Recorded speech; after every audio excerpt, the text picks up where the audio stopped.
अखियुनि में थी वेह त वारे आऊं ढकियां, अखियुनि में थी वेह त वारे आऊं ढकियां, तोखे न ॾिसे ॾे आऊं की पसांबियो।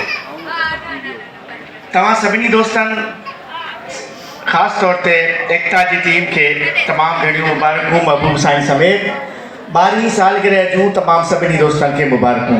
उन सां गॾु असांखे हिते घुराए करे ॿ लफ़्ज़ ॻाल्हाइण या स्टेज ते विहारणु मिंटा ॾियणु, उहे बि तव्हांजूं वॾियूं महिरबानियूं।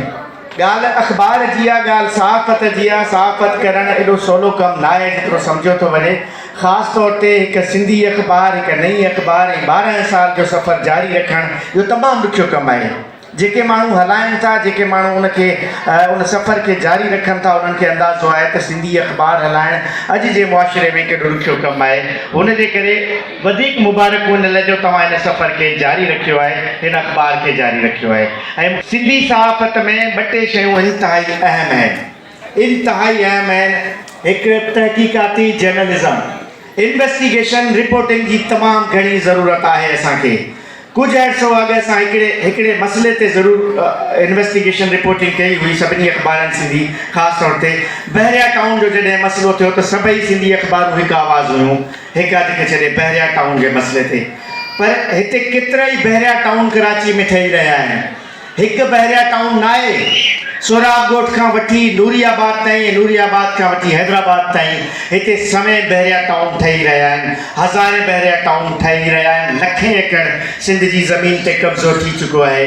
इन ते तमामु घणी इन्वेस्टिगेशन जी ज़रूरत आहे सिंधी अख़बारनि खे, त उहे इदारा केरु आहिनि, इहे ज़मीनूं कंहिं विकिरो कयूं आहिनि, उहे माण्हू केरु आहिनि, इहे हाउसिंग सोसाइटियूं केरु पियो ठाहे, उन्हनि खे बेनक़ाब करण जी ज़रूरत आहे सिंधी मीडिया खे।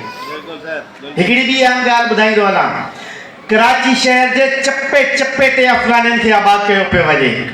कराची शहर जे चपे चपे ते अफ़गाननि खे हिकिड़े पूरी मनसूबाबंदीअ सां आबाद कयो पियो वञे। हीअं न त को पाण अची आबाद पिया थियनि, हिकिड़ी पूरी प्लानिंग सां आबाद कयो पियो वञे। हिन ते इन्वेस्टिगेशन रिपोर्टिंग जी ज़रूरत आहे, हिन ते तहक़ीक़ाती जर्नलिज़म जी ज़रूरत आहे त इहो सभु कुझु केरु पियो करे।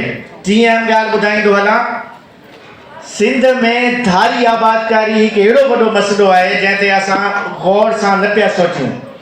धारी आबादकारी ख़ासि तौर ते हिन कराची जे शहर खे सिंधी माण्हुनि जे हथनि मां कढण जे लाइ हिकु पूरी रिथाबंदी थी रही आहे। हिन ते असांखे सोचण जी ज़रूरत आहे। आख़िरी ॻाल्हि मां कंदो हलां, सिंध में पूरे पाकिस्तान में आदमशुमारीअ जो फ़ैसिलो थी चुको आहे। मार्च में हिकु नई आदमशुमारी थी रही आहे हिन मुल्क में।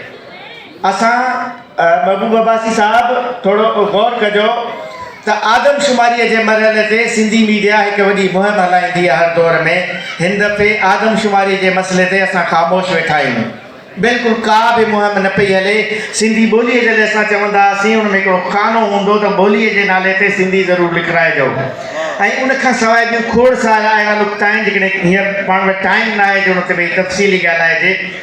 हिन मुल्क में थींदड़ आदमशुमारीअ ते हिकु तहक़ीक़ाती जर्नलिज़म जी बि ज़रूरत आहे, हिकु प्रोग्राम जी बि ज़रूरत आहे। सिंधी मीडिया खे नई थींदड़ आदमशुमारीअ ते हिकिड़ी मुहिम हलाइण जी बि ज़रूरत आहे। इहे इंतिहाई अहम ॻाल्हियूं आहिनि जिन ते असांखे सोचणो पवंदो, जिन ते असांखे हिकु थियणो पवंदो। जीअं पर सिंध जे हक़नि ते असांखे हिकु आवाज़ थियणो पवंदो। हीअ आर्ट्स काउंसिल बि असांजो, हीअ सभु इदारा बि असांजा। अॼु ख़ुशी जी ॻाल्हि आहे, हिन आर्ट्स काउंसिल जा 2 वॾा हाल आहिनि।